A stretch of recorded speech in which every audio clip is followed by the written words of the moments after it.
টাঙ্গাইল মধুপুর থানাধীন বুড়াকুড়ি গ্রামের নূরহার স্ত্রীকে হলো আসামি রেজাউল হক দুলু গং নির্মমভাবে হত্যা করায় অদ্য স্পেশাল জজ আদালতের মাননীয় বিচারক রেজাউল হক দুলুকে যাবজ্জীবন কারাদণ্ড এবং 10,000 টাকা অর্থদণ্ড প্রদান করেন।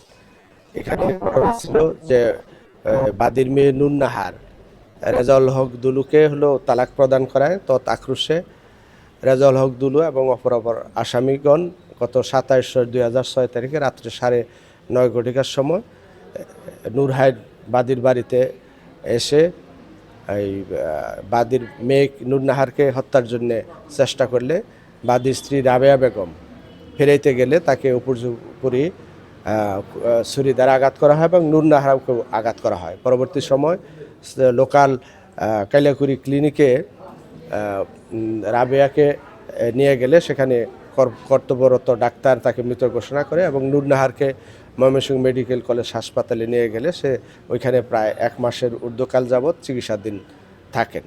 তো আদালত আজকে হলো ওই মোট 13 জন সাক্ষীর জবানবন্দি যারা শেষে অদ্য হলো 18/1/2026 তারিখ রায় প্রদান করেন এবং সেই রায়ে ওই 1 নম্বর আসামি রেজাউল হক দুলুকে যাবজ্জীবন কারাদণ্ড এবং 10,000 টাকা অর্থদণ্ড প্রদান করেন।